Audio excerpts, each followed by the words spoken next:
आप एक पुत्र प्राप्त करके के कला तोड़ोगे? नो बताओ। मान लीजिए परमात्मा, आप पुत्र प्राप्ति नहीं हुई आपको, और आप जी उस पुत्र प्राप्ति के लिए यहां आए हो, और परमेश्वर नहीं चाहता कि आपके संस्कार में कोई ऐसा निकम्मी संतान हो जो आपको आगे जाके बहुत दुखी कर दे, तो नहीं देगा। तो इस प्रकार संतान प्राप्ति ना हुई, बिना ज्ञान के वो प्राणी क्या करेंगे? फिर यहां से चले जाएंगे, फिर कहीं और धक्के खाएंगे। संतान तो वो होनी नहीं, क्योंकि यहां नहीं है तो कहीं और तो हो ही नहीं सकती। परमात्मा अगर चाहेंगे तो यहां सब कुछ दे सकते हैं। यहां आपको दिखाते हैं एक 27 साल की उम्र में। अब चक्कर क्या है, बिना ज्ञान के हम एक का डिमांड करते हैं। हमें कल एक भक्त का फोन आया, जी हमारा 27 साल में दया करी भगवान ने, और फिर बूंदा सा मुंह करके ने कहा, जी इकट्ठी 2 लड़की होगी। मैं कहा तो मैडम मांगने संतान आए थे, ये बूंदा मुंह क्यों कर रहा है? अब तुम मांगण तो संतान आओ। तो परमात्मा ने सोची शायद ये इसी तरीके से लगे रहे तो भी अच्छा, 2 लड़की इकट्ठी दे दी। और फिर उसको समझा, भाई परमात्मा की आत्मा है, लड़का हो या लड़की, या भूल भी मिटाओ तुम। तो हाँ, वो यहां से चले जाते हैं तो संतान तो उनको होनी नहीं।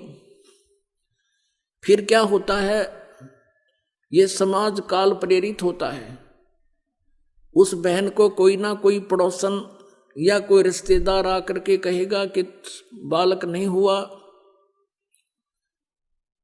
तो बुरा सा मुंह करके कहती है, पता नहीं भगवान के घर में क्या कमी आएगी। यानी बहुत दुखी होती है। फिर वो जो उसको इंजेक्शन लाने आई है ना कि संतान तेग चाहिए थी, फिर वो बताओगी वो फलाने उस गांव में जाते दवाई दे हर नु पुत्र हो जाते हैं। फिर वो वहां धक्के खावेगी।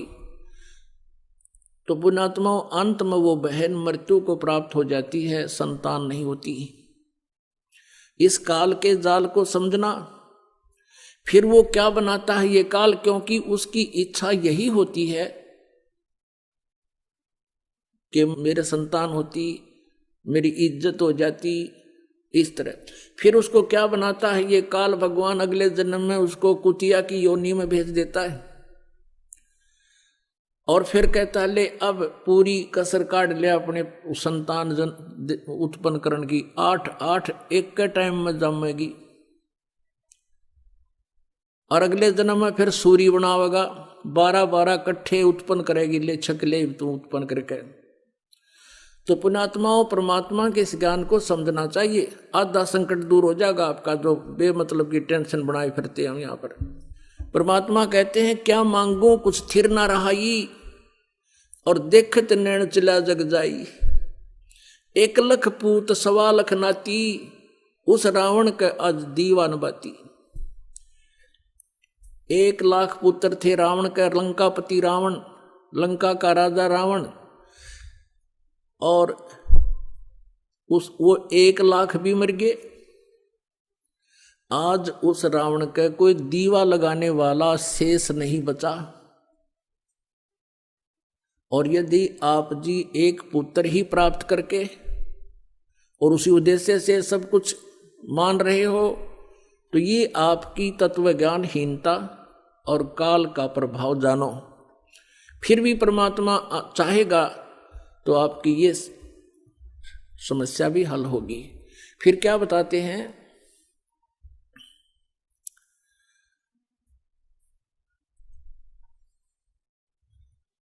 परमात्मा कहते हैं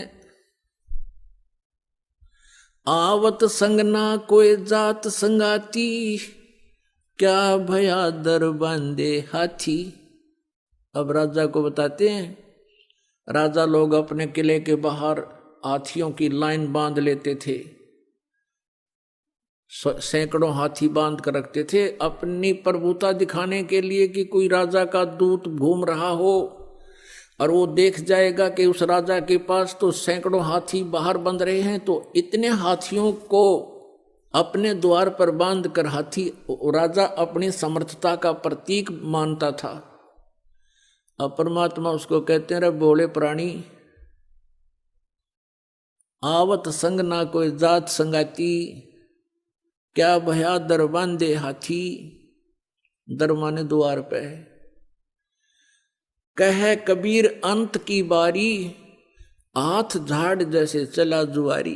ओए होए, जो तुम इस कुमत में कुभद में लगे रहते हो, सारा जीवन कार कोठी बनावे, बड़ी बड़ी फैक्ट्री लगा लें, भगवान की भक्ति करते नहीं। जिसको जो भी मिलना था, कोई सेठ बना है अपने पूर्व जन्म के संस्कार शुभ कर्मों से, कोई अच्छा राजा बना है, कोई मंत्री मुख्यमंत्री बना है, वो भी अपने पूर्व जन्म के शुभ संस्कारों से पुण्यों से। और यदि सत भक्ति नहीं करता है तो अंत में उसकी कैसी दुर्गति होगी, जैसे जुए में हारे हुए जुआरी की होती है।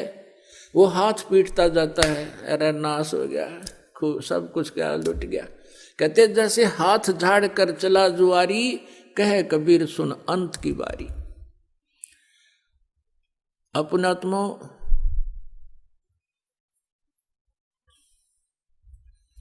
कबीर परमेश्वर जी की डिक्शनरी में इम्पॉसिबल वर्ड नहीं है। ये वो समर्थ परमात्मा है, इसके शब्दकोश में असंभव शब्द नहीं है। हमसे जुड़े रहने के लिए हमारे YouTube चैनल को सब्सक्राइब करें और नई वीडियो की नोटिफिकेशन के लिए बेल आइकॉन को दबाएं।